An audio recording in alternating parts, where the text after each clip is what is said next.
Devin Fry with Valley News Now. It's time to venture once again into the great outdoors.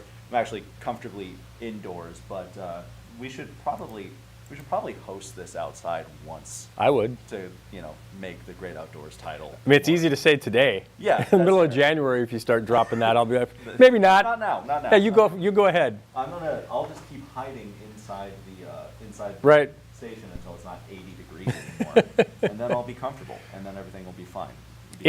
It feels like fishing in baseball. It still does. It doesn't feel like hunting and football right now. And that's one of the kind of the messages that we tell people is like, especially in the outdoors world, you got to take what the temperature gives you. Right. The calendar says it's late September. The mercury says that it's like August, so go fish. Just go out there, and if it feels right to go fishing, I'm not going to tell you not to. Get down to the Red River, get out to the lakes, and the good thing about it is you may not see people fishing, but the fish are there, right. And you have a lot less competition, a lot less congestion, and there's people, the folks that are out there, they're being pretty quiet about it. Like, yeah, I'm doing good. I'm doing really good. I live in West Fargo out by I drive past the Cheyenne River every morning. Sure. And there's people fishing on those banks every single, not every single morning, but a good chunk of the mornings that I've driven to work.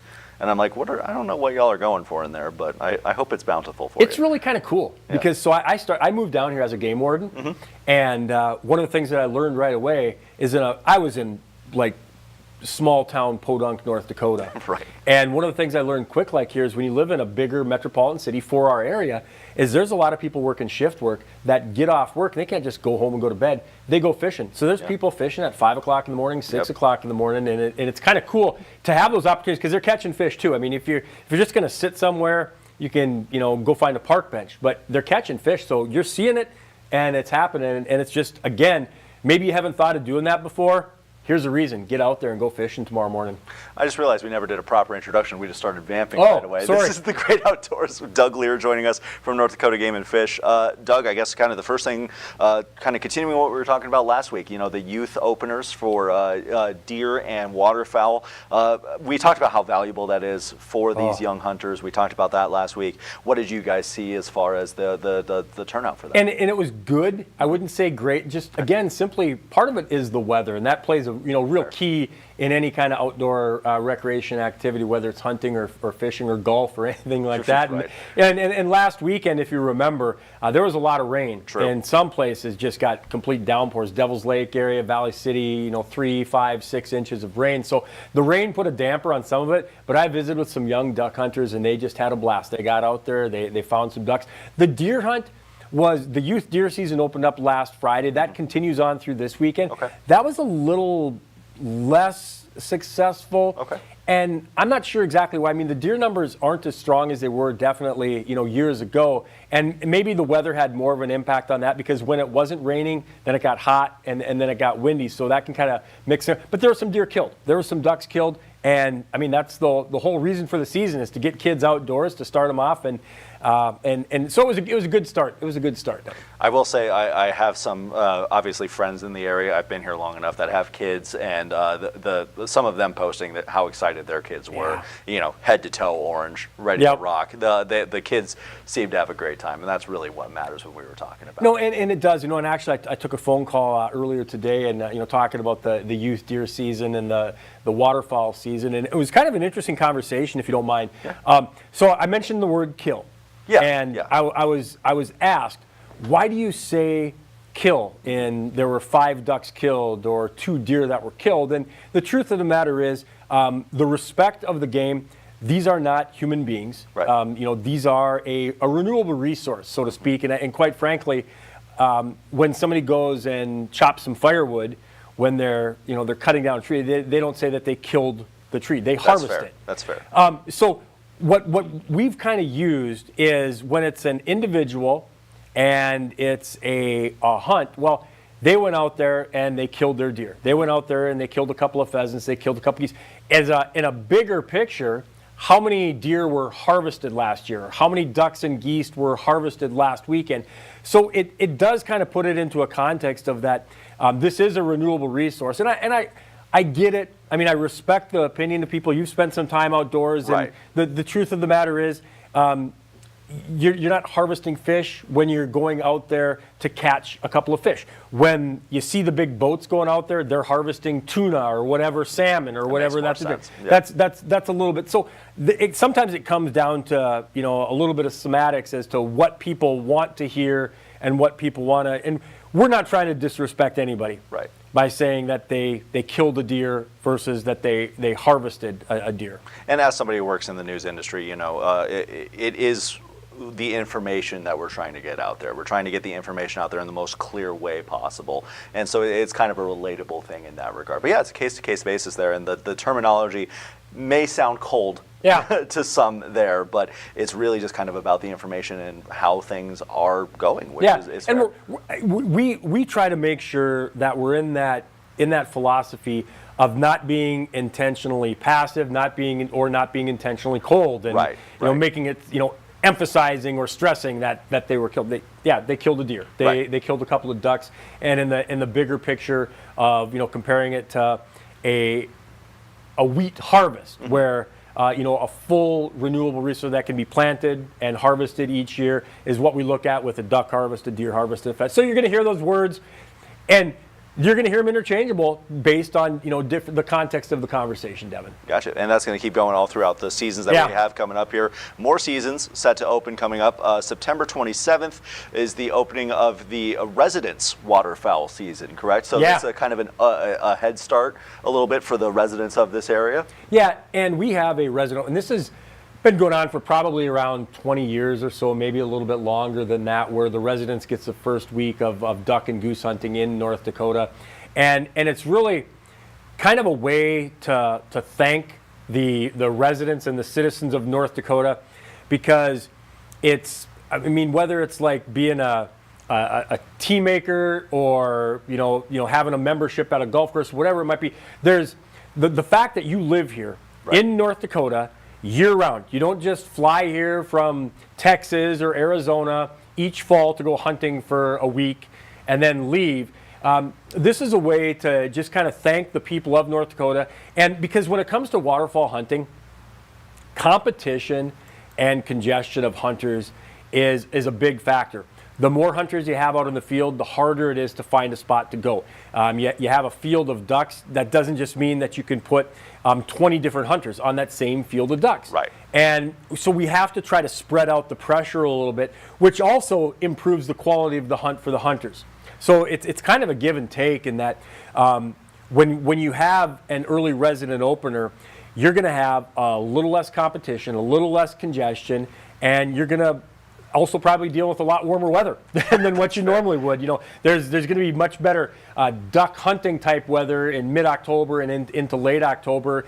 And we do hear from folks that live here and they have maybe kids, sons or daughters that travel back to North Dakota. Man, my kids were born here. Shouldn't they get kind of an exemption? It's like, hey, there's a lot of people in the middle of February that ask themselves, man, why am I living here? It's been, Interstate 94 has been closed for 2 days. Yep. And that's just why, part of the reason why the resident waterfowl opener exists in North Dakota. Next weekend will be the full waterfowl opener for the non-residents as well. So when you're asking that question, why do I put up with this? It's for the weak head start of the waterfowl. And quite frankly, there are some resident waterfowl hunters that this is like, they're going to go this opening weekend, and then they're going to go as many days as they can throughout that week, because you'll see a boat parade coming into North Dakota. If you go like next Friday starting probably next Thursday, late Thursday into Friday, you're going to see the great boat parade. And there's going to be boats that'll be coming in from Wisconsin and Minnesota and literally all across the airports, because this is kind of like the Fort Knox of waterfowl hunting. When you talk about North Dakota, people come from all over the planet to come waterfowl hunting in North Dakota, and they fly into Fargo and Grand Forks and Bismarck. And the other side of that, from limiting the non-residents, is there are motels and cafes and gas stations that love to see people that come from, whether it's the Red River Valley or from New York City. They love to have that influx of people, and it's cool. I mean, I've seen it before, Devin. You'll see people that maybe stop in to Napoleon, or they're going to go up to Harvey and they're going to go duck hunting there, and they'll stop by the local football game on Friday night and they'll watch a game of football.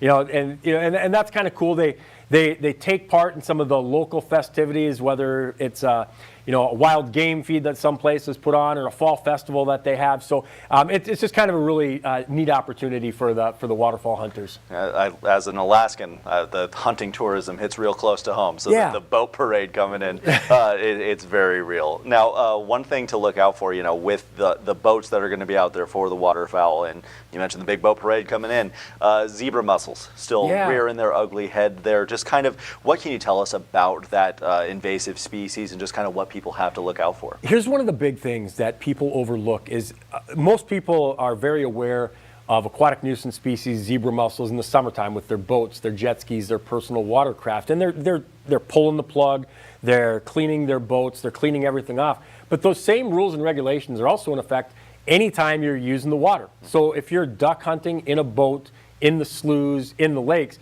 then you still need to adhere by not just the safety regulations with life jackets and PFDs, but also the aquatic nuisance species regulations, which means that you need to clean, drain, dry your boat. You need to pull the plug out, you need to clear off all the seaweed. And most of the time what we hear from hunters is, oh, I never thought of that. And because they don't want to be spreading aquatic nuisance species anyplace else. They want to do their part, but sometimes it's just overlooked. So it's a good reminder for anybody using water. Same thing for fall fishing.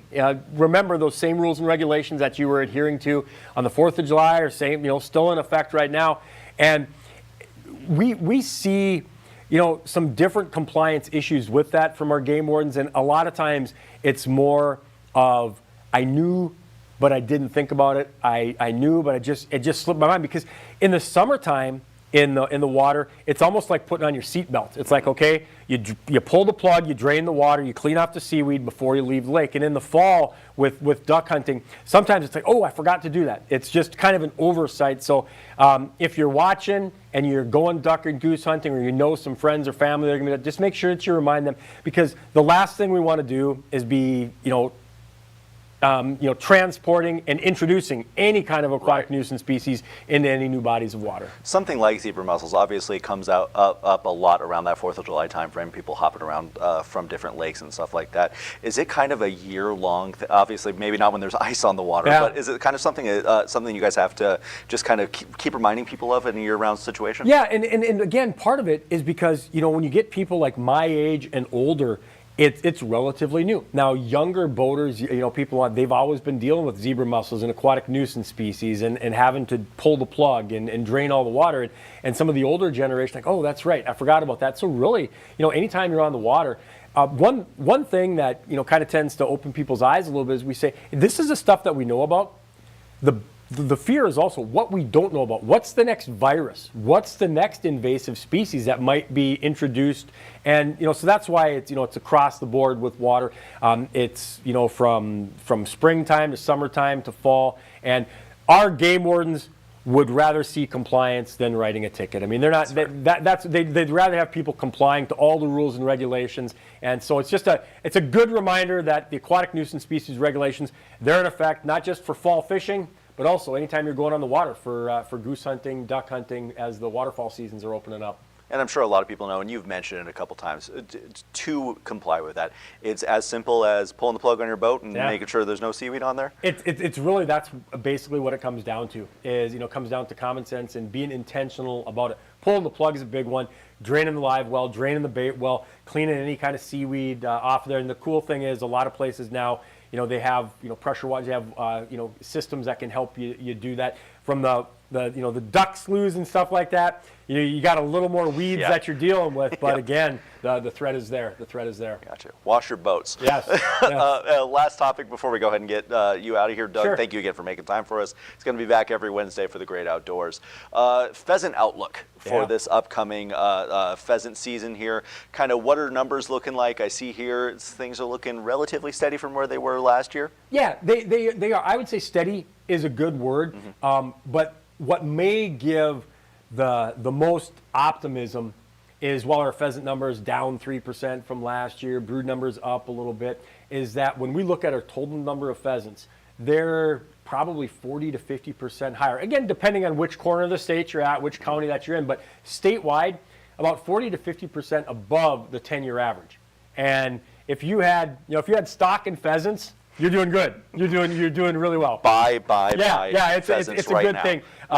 The bad news is you got to have some patience because you can't cash that in just yet, and there's no guarantees. But I think the market for pheasants should be steady. We got a couple weeks away until that opener, but the numbers are looking good.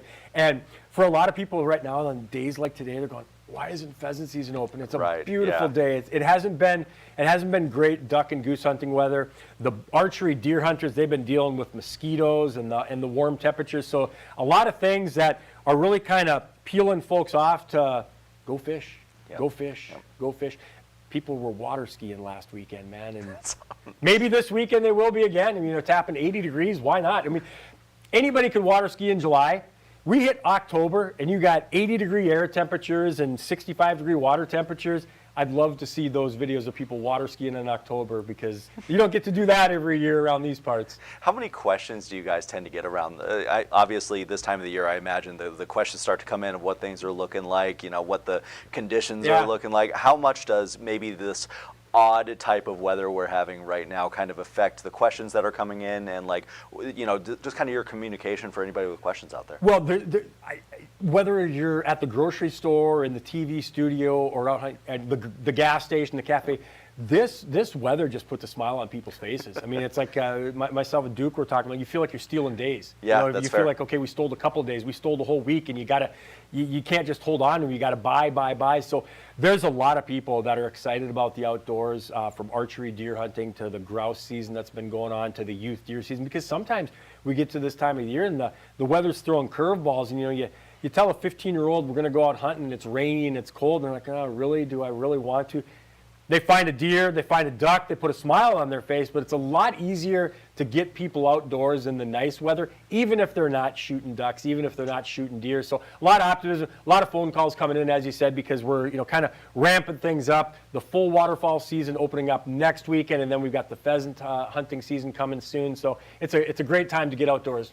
That pheasant season, when I moved down here, obviously from Alaska, we don't have pheasants up there. Yeah, what do I? So that was kind of a learning curve for me. Was learning, that's a thing that people like to hunt, and it's very popular. We don't have halibut down here. That's true. And that's a bone of contention I have. Maybe the only complaint I have about North Dakota right now is the lack of halibut. But how popular is this pheasant season? Coming up, and where would you rank pheasant season in your hunting season rankings here? I'd say it's probably 1A. Okay. Wow. Deer season is number King. one. Yep. Just because it's a big game animal, it's got a lot of access, it's got a lot of history and a lot of legacy to it. And pheasant. The thing about pheasant season is that it's open so much longer. Our regular deer gun season is 16 and a half days. Mm-hmm. Our pheasant season will go into January. So with deer season, you're compressing a lot of hunters into a small window. And with pheasant season, you've got probably fewer total number of hunters, but you're spreading them out over a wider calendar, so there's more time to do it. And it's really kind of cool to have those opportunities that we have right here. The pheasant, the rooster, the Chinese chicken, man. People love to hunt them. People love to eat them, and they are, I would say, probably 1A for a lot of people. High praise there for pheasant season. Again, pheasant season opens October 11th, continues through January 4th. So like you mentioned, that big, long season there. 2-day youth pheasant hunting weekend is set for October 4th and 5th. So coming up there. Yeah, next weekend. Next week. Wow, that is next week. Wow. Yeah. See, I hear October, and I'm like, that's so far away. No, it's not. It's not. It's a week from now. Our weather team is forecasting for October already. Yeah. So one thing I wanted to ask you, we talked last week, when we were on the air, there were still some turkey tags available. How quickly did those go? I don't expect an exact number answer. Well, and you're not going to get one because I don't know. That's fair. That's fair. I'm sitting here telling you right now, when it comes to this fall time of year, the Game and Fish Department website, that's where I'm going to be going to check and see, because there were some turkey tags remaining into the weekend, and there very well might be on Wednesday afternoon. So go check it out, as you can with everything from sandhill crane hunting to squirrel hunting. Our mountain lion hunting season is open in North Dakota. Maybe we'll talk more about that next weekend. Awesome. Yeah, we'll do that. I'm very curious about that. We'll talk about that. Let's go mountain lion hunting next You week. first. All right, deal. Fair enough. You're a big guy. Yeah, I'm faster than you. Trust me, I'm very intimidating to mountain lions, I promise. All I got to do is outrun you, Devin. Yeah, and you will. I promise you that. Doug, thank you again for making some time Yeah. for us. We'll see you again next Wednesday. You're welcome. Thank you for joining us on this edition of Valley News Now, the Great Outdoors with Doug Leier. We're going to have Doug back next week, so be sure to if you have any questions that you may have over the week, be sure to send them our way. We'll get to them as they become available. But for now, for Valley News Now, I'm Devin Fry.